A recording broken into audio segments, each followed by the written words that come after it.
The Galactic Emperor Varric III lounged on his obsidian throne, fingers drumming against the armrest in a rhythm like a warship's idle engines. The hall around him, a cavernous monument to his conquests, was silent save for the hum of plasma torches lining the walls, their blue glow casting jagged shadows across the faces of his cowed advisors. Today's audience was a formality, another surrender from another broken world. But the woman standing before him refused to kneel. She was slight, her frame swallowed by the austere grey robes of a Terran diplomat, her hands folded with infuriating calm. No tremors, no darting glances, just steady, unblinking eyes the color of frozen soil. The Emperor's lip curled. "You will kneel," he said, the words a lash of sound. The diplomat tilted her head, as if examining a curious insect. "No." A gasp rippled through the court. Varric's general stiffened, his concubines tittered behind jeweled fingers. No one refused the Emperor. Not unless they wished to be fed alive to the war beasts of Kralix Prime. He leaned forward, the throne's neural interface syncing with his temper, sending a pulse through the hall that made the lights flicker. "You are Ambassador?" "Yaga," she said. A name like a rusted hinge. "Ambassador Yaga," he mocked, rolling the syllables. "Your world is ash. Your fleets are scrap. Your people beg for my mercy. And yet you stand as if you hold power here." She smiled then, a thin thing that didn't touch her eyes. "Power is such a fleeting concept, Emperor. Like smoke. Or sanity." Varric's amusement curdled. He flicked a finger. Two of his elite guards, their armor thrumming with kinetic dampeners, seized her arms, only to stagger back with choked cries. One collapsed, his visor cracking as if crushed by an invisible fist. The other clawed at his throat, his breath misting in the suddenly frigid air.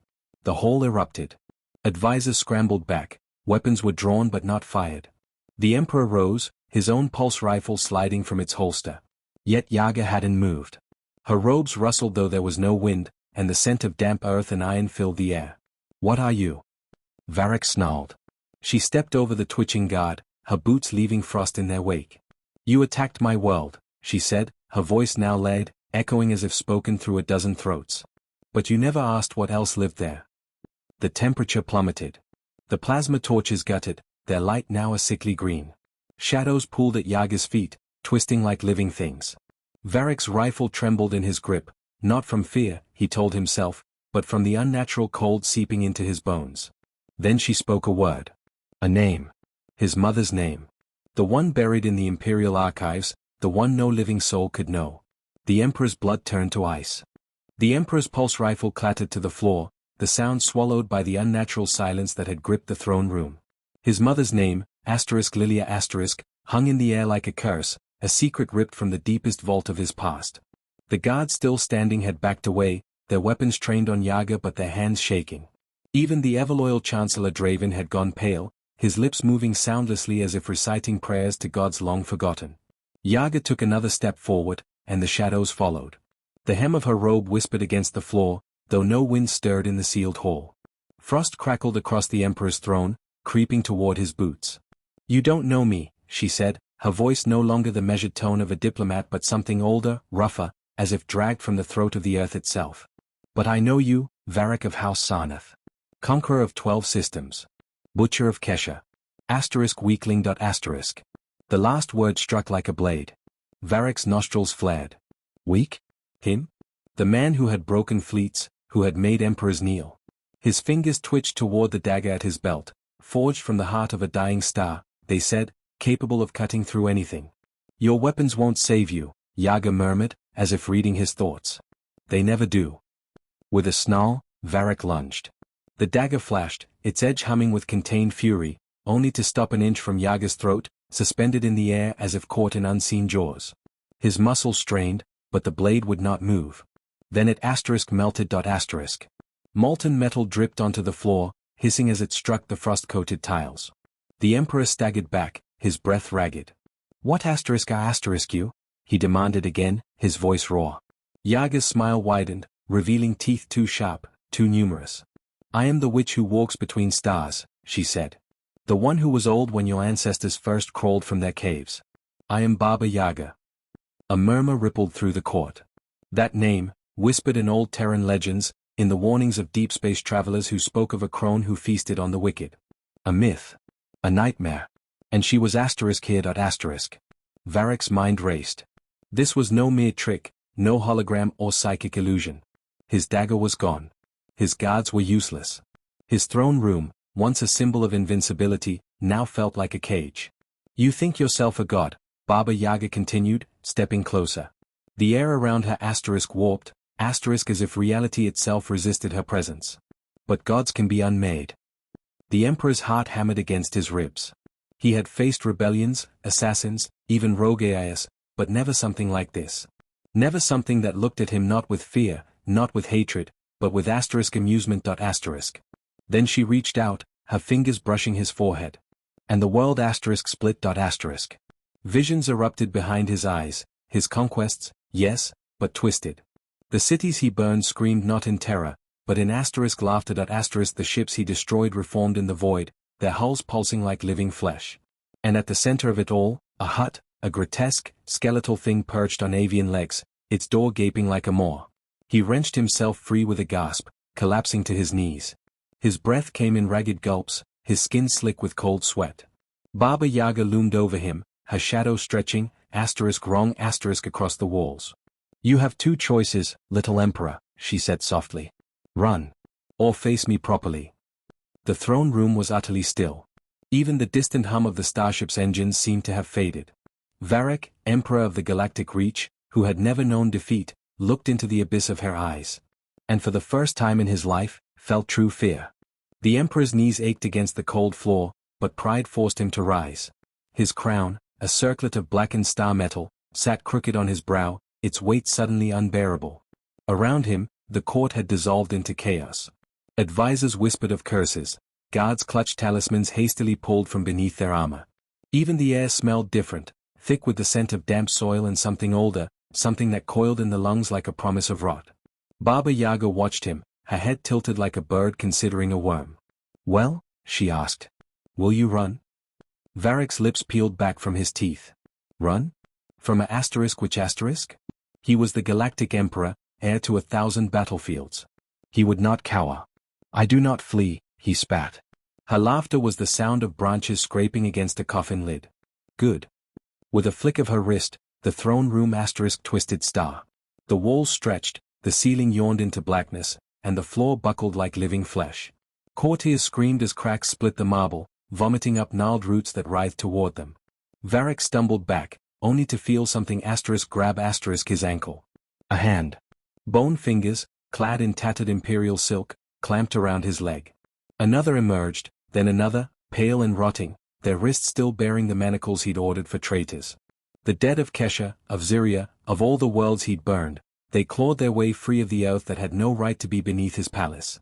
You recognize them, Baba Yaga murmured. How kind of you to remember. Varroc kicked free, his boot crushing brittle fingers, but more hands came. Always more. His breath soared in his chest. This was impossible. He'd had their bodies vaporized, their ashes scattered in black holes. Yet here they were, their hollow eyes fixed on him, their mouths moving in silent accusation. Baba Yaga stepped through the chaos, untouched. You thought yourself beyond consequences, she said. But the universe keeps ledgers, little emperor. And I am its collector. A root lashed around Varroc's throat, hauling him forward. The world blurred, and then he was elsewhere star. A clearing in a forest that should not exist. A sky the color of a fresh bruise. And in the center, a hut. It stood on two enormous chicken legs, its walls patchworked from ship hulls and bone, its doorway a grinning maw of splintered teeth. Smoke curled from the chimney in shapes that might have been screaming faces. The air hummed with a sound just below hearing, like the murmur of a distant crowd. Varroc's stomach turned. Where? My home, Baba Yaga said, stroking the hut's wooden flank as it crouched to let her in. Come, tyrant. Let's discuss your Death Star. The door creaked open. Darkness pooled inside, thick and hungry. Every instinct screamed at Varroc to turn, to flee into the nightmare forest. But pride was a chain heavier than fear. He stepped forward. And the hut swallowed him. Inside, the space stretched impossibly vast, a cavern of floating candles and dangling herbs, their scents clotting the air. A table dominated the center, set with a feast, roasted meat swimming in blood-red sauce, bread twisted into the shapes of dying men, wine dark as a slit throat. At the head sat a figure, no Not Saturday perched. Baba Yaga, now in her true form. Gone was the diplomat's guise. Her limbs were too long, her fingers ending in claws that tapped against the table. Her hair writhed like serpents, her eyes pits of flickering green fire. A crown of rusted nails sat atop her brow. Sit, she commanded. Varric's legs folded without his consent, the chair beneath him groaning like a wounded animal. You wanted power, Baba Yaga mused, ladling stew into a bowl carved from a skull. But power is a language you never learn to speak. Only to steal. She pushed the bowl toward him. Eat. The stew bubbled, thick with unidentifiable meat.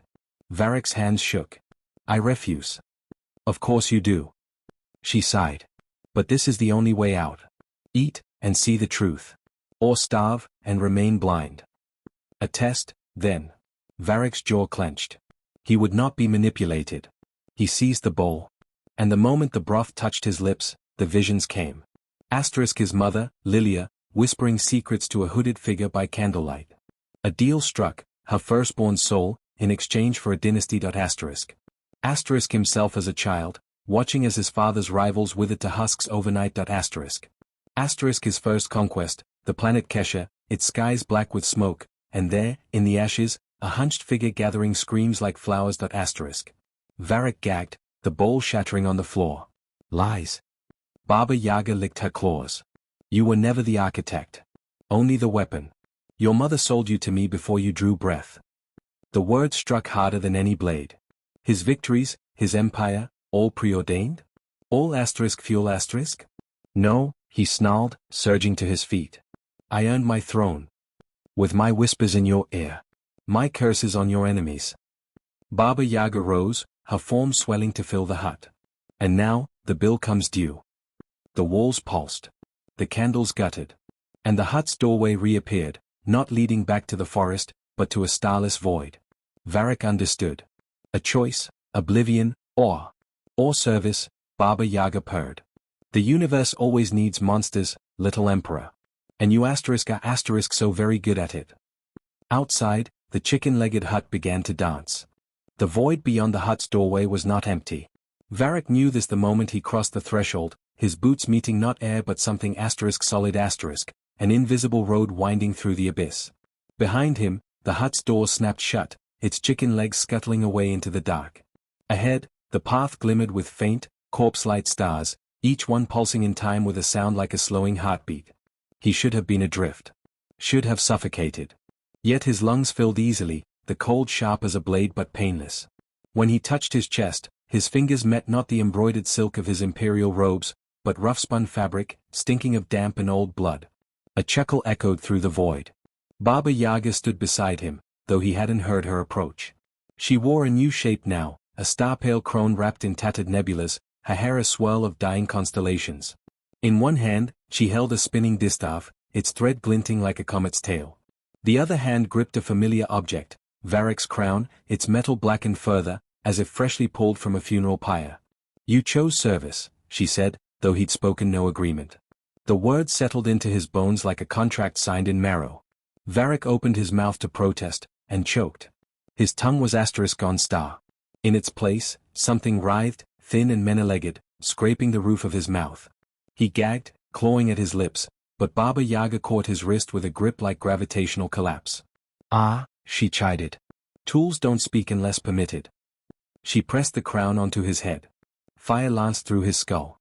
Varric screamed soundlessly as the metal fused tendrils burrowing into his scalp, his thoughts. Visions erupted behind his eyes, 1,000 battles yet to come, 1,000 tyrants waiting to be broken.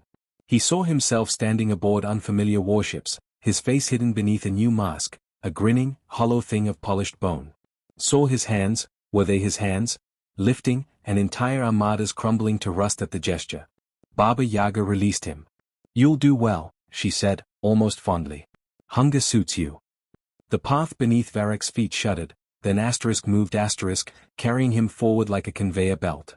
The void peeled away in layers, revealing a galaxy sprawled below, his empire, though the colors were wrong, the stars bleeding together in a sickly violet haze.